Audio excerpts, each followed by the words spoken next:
Welcome to Tika Talks, as she touches on everyday topics and issues in our lives, encouraging and uplifting. And now, without further ado, introducing Tika Talks. Hello, hello, hello. I am Tamika Marable King. Thank you for joining me on Talks. Today we're going to talk a little bit about the different processes that we have to endure during sanctification and getting prepared for our callings. Being prepared for your calling is like going to a pizzeria. I'm talking about a real pizza place where they make the pies on the spot. It all starts with a ball of dough. They roll the dough, pressing and mashing it. Then they start pounding on it. After banging it around for a while, they start throwing it up in the air and twirling it. That dough goes through a whole lot so that you and I can have the pleasure of eating it. But when you go to a pizzeria, you don't ask for dough. You want the good stuff. You want the sauce, the cheese, meat, vegetables, all of that on top. Everyone wants the good stuff, but you can't get the good stuff until the dough has been prepared. In the same way, one has to be prepared for their calling. Sometimes our preparation starts with some pressing and some mashing. Sometimes it means being thrown around or banged up for a little while. But this is only in preparation for the good stuff. I would have to say pressing and mashing typically is uncomfortable. In some cases, very painful. But then it's also necessary. So, we are justified through our faith in Jesus Christ, So we are set apart. And that's a one time, you do that one time, but then your sanctification, which comes after justification, is something you're working at every day. So, to sanctify is to literally set apart for particular use in a special purpose or work to make holy or sacred. That's so important. Holiness is so important. The difficult things that we face on a daily basis. I hear people constantly wanting to give in or give up instead of continuing on or trying to pursue this greatness that lies within. Sometimes the different things we are experiencing seem like they're not going to end, but everything has to come to an end. So it's not true. The enemy just wants you to feel that way so that you would be more likely to let go or give up. But you gotta remember that this is something that you're doing for God. And like I said, when you go to the pizzeria, you're not asking for the dough. You're not asking for something raw, something uncooked, something that's not flavorful. You want the finished product. You want what's good. And so in order to become good, it's going to go through that heated up process. It's going to go through the banging, the twirling, the being tossed in the air. These different things that we experience in our daily lives, where some of us are feeling pressed, mashed, banged up, experiencing these difficult things on a daily basis, and then not quite being in the mood to carry on. I want to encourage you to keep working at it, to keep on pressing through, because God is doing something great on the inside of you. I don't even the pressing experience is meant to shape us and extract our oil, our anointing, our calling. And whenever we flatten or squeeze juice or oil or whatever out of something, it doesn't happen when you squeeze it one time. We are applying great pressure to squeeze out the juice that is within, the oil or whatever it is you're trying to extract. You're going to be squeezing several times, and you're going to be pressing it all the way together just about, in order to get out what you need. And in the same way, that is what is taking place as we are getting prepared for our calling, so that we can begin to do the work that God has called us to do, that so many times people are afraid to do. And you're feeling judged by other people, but they don't have the right to be judging you in the seat that you're sitting in.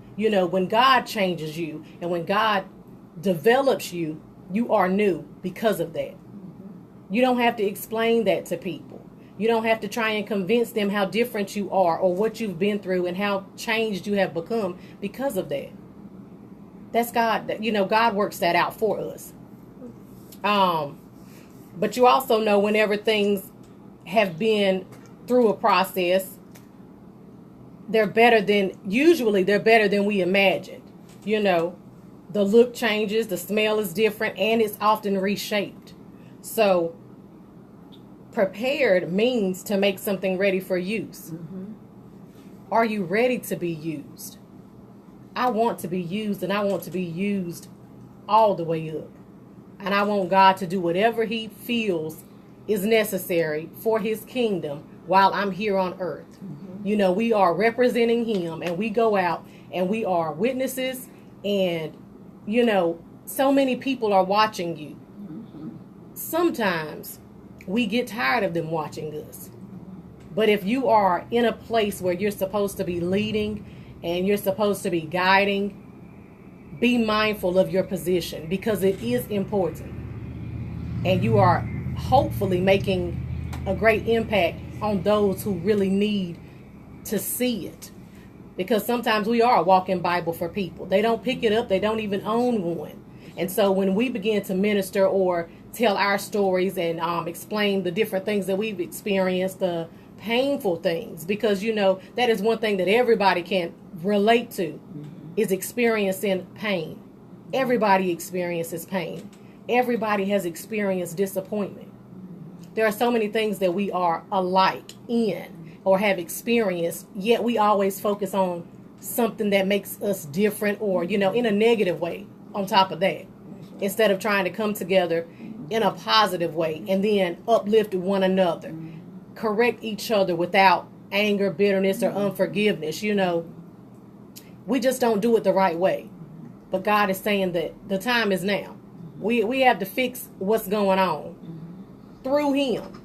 It's nothing we can do by ourselves, because of course we need God to do it. Your calling is a strong urge towards a particular way of life. So you need to have the strongest urge to live right, to live holy, to be pleasing to God, to not be concerned with man, or, sometimes we want to try to outdo one another. That's right. And you always want to be in competition with each other.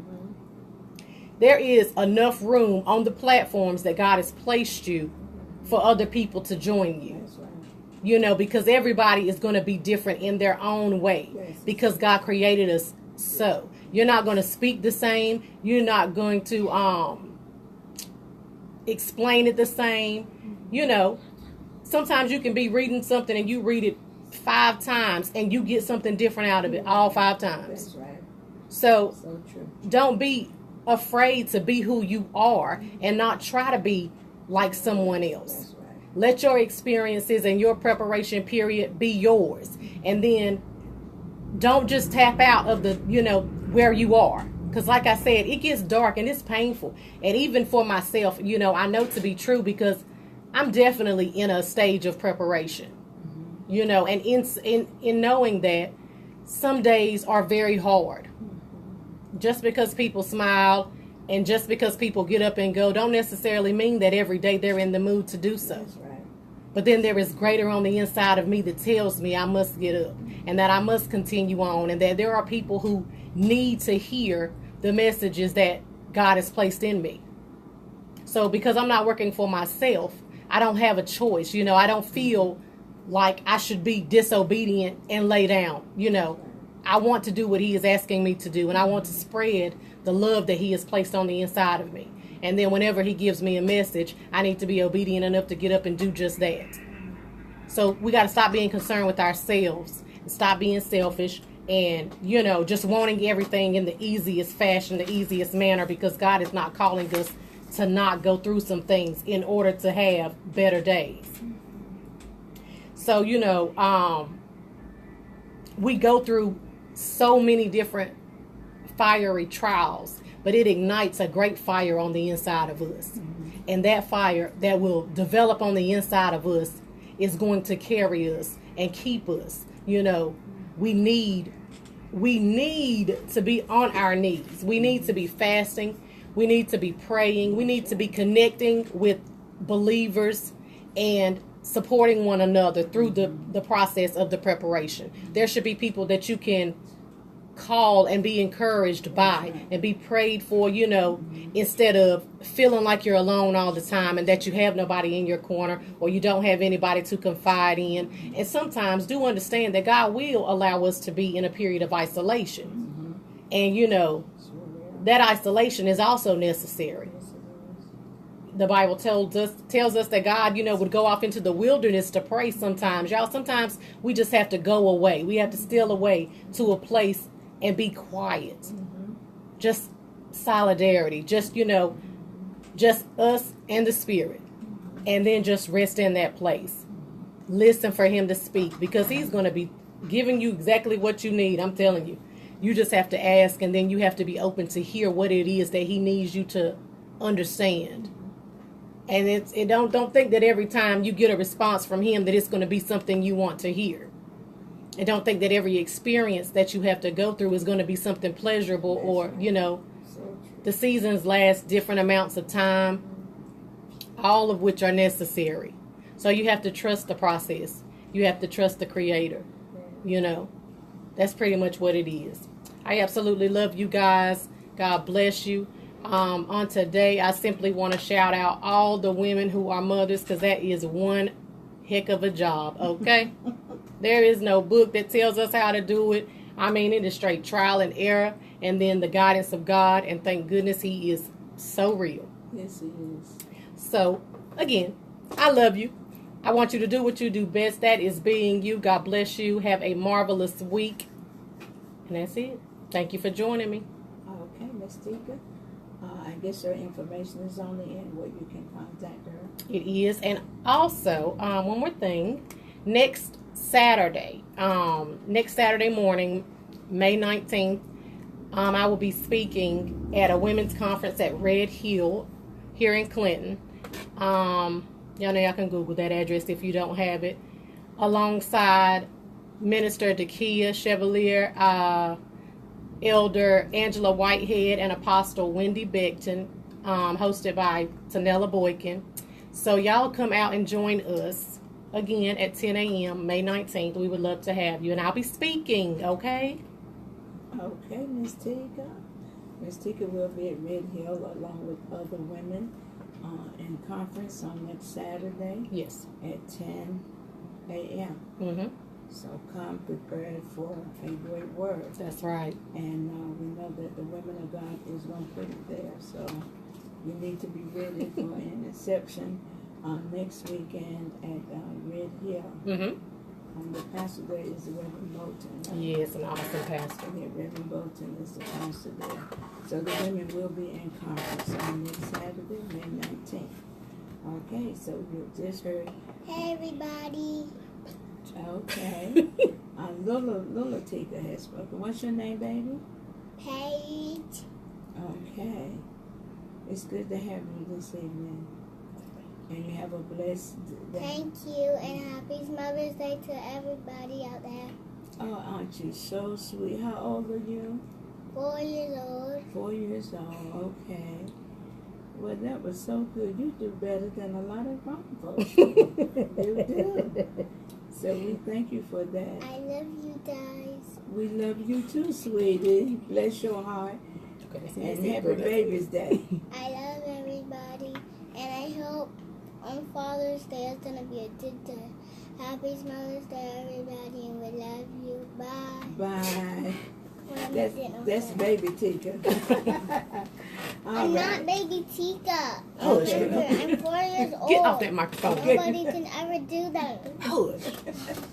Get out of the way. I'm listening Join us to each and every Sunday at You 6 guys didn't p.m. know. WCLN 1170 AM, channel 16 cable TV.